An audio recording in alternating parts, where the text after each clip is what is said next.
Mes chers frères et sœurs, paix et bien dans le nom de notre Seigneur Jésus-Christ. Une seule chose je nous propose aujourd'hui pour notre méditation. Ne crains pas celui qui est chassé par un simple doigt. L'homme est constitué des garde-fous naturels qui le maintiennent dans cette trajectoire qui le ramène à Dieu de qui il est sorti. Parmi ces garde-fous, il y a la crainte naturelle. Cette crainte naturelle est différente de la crainte comme appât et de la crainte comme moyen de dépendance totale. La crainte naturelle est celle qui nous empêche de basculer dans le mal. Cette crainte naturelle est très essentielle dans la vie d'un homme. Si tu n'as plus cette crainte naturelle, tu es un mort-vivant, un danger social. Tout est permis pour toi à l'excès. C'est pourquoi notre monde est rempli de morts-vivants. Quand tu vois quelqu'un qui trouve sa joie dans la souffrance de l'autre, dis-toi qu'il a déjà perdu la crainte naturelle.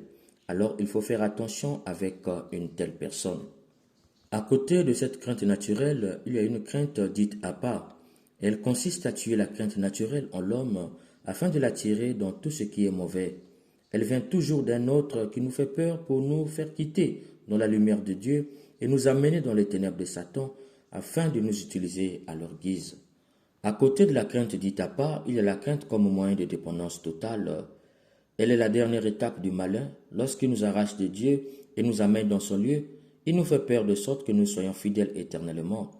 Elle est le résultat des menaces et des fausses promesses.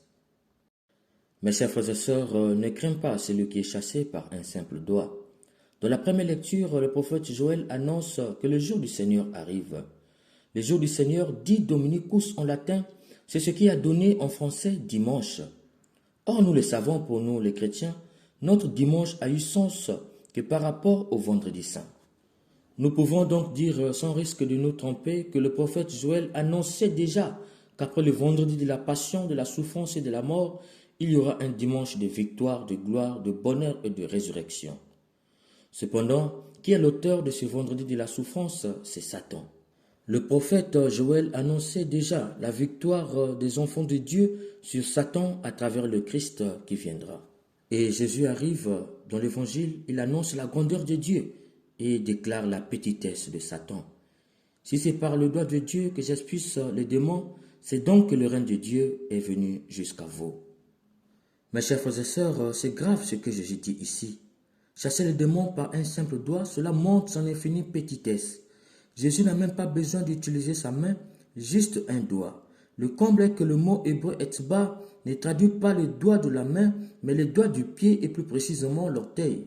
Jésus n'a pas besoin de son pied pour chasser Satan, juste son orteil et les démons fuient.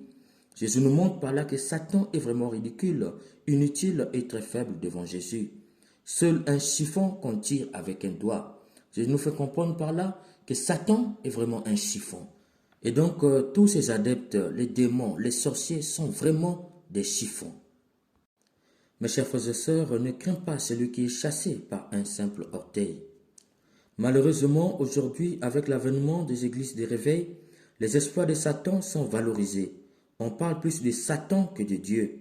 Si on veut parler de Dieu, c'est toujours en vertu de ce qu'il fait à Satan, comme si Satan était le rival de Dieu. C'est pourquoi ils utilisent la crainte comme appât et la crainte comme moyen de dépendance totale. Chaque fois que tu les vois critiquer l'Église catholique, ils font entendre par là qu'ils utilisent la crainte comme appât, qui tue la crainte naturelle, celle qui te garde sous l'abri du Très-Haut, afin de t'amener chez eux.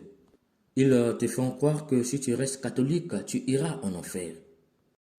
Une fois que tu tombes dans leur piège et que tu arrives chez eux, ils vont utiliser la crainte comme moyen de dépendance totale. C'est le fameux discours sur la prospérité et les prophéties. Dieu m'a dit, Dieu m'a révélé. Il faut entendre par là qu'il veut te fidéliser à lui. Et là, il peut te dépouiller comme il veut. Car tu dépends totalement de lui. Pourquoi ils utilisent cette méthode de Satan? C'est parce qu'ils sont en réalité ses adeptes, puisqu'on reconnaît l'arbre par ses fruits. Parler de Satan à temps et à contre-temps de ce qu'il fait, c'est une façon de le valoriser. Quand tu parles trop de quelqu'un, tu le valorises et tu lui accordes beaucoup d'importance. Or, Jésus nous dit aujourd'hui que Satan n'est rien, c'est un chiffon. Jésus n'a même pas besoin de son pied, juste son orteil pour le terrasser. Alors pourquoi passer du temps à vanter les exploits d'un chiffon? Un chiffon reste un chiffon et il faut laisser le chiffon à sa place. Mes chers frères et sœurs, une seule chose nous est demandée, faisons tout pour nous rapprocher de Jésus par le sacrement de réconciliation, de l'Eucharistie, par le chapelet, par le bien à faire tous les jours. Lui Jésus terrassera Satan pour nous. Un sorcier pour t'atteindre commence par te faire peur. Si tu as peur de lui, c'est le signe que tu n'as pas confiance en Jésus, lui qui chasse le démon par son simple orteil. Or, celui qui a confiance en Jésus ne peut craindre celui qui est chassé par un simple orteil. Mes chers frères et sœurs, ne crains pas celui qui est chassé par un simple orteil, ni aujourd'hui, ni demain, ni pour les siècles des siècles.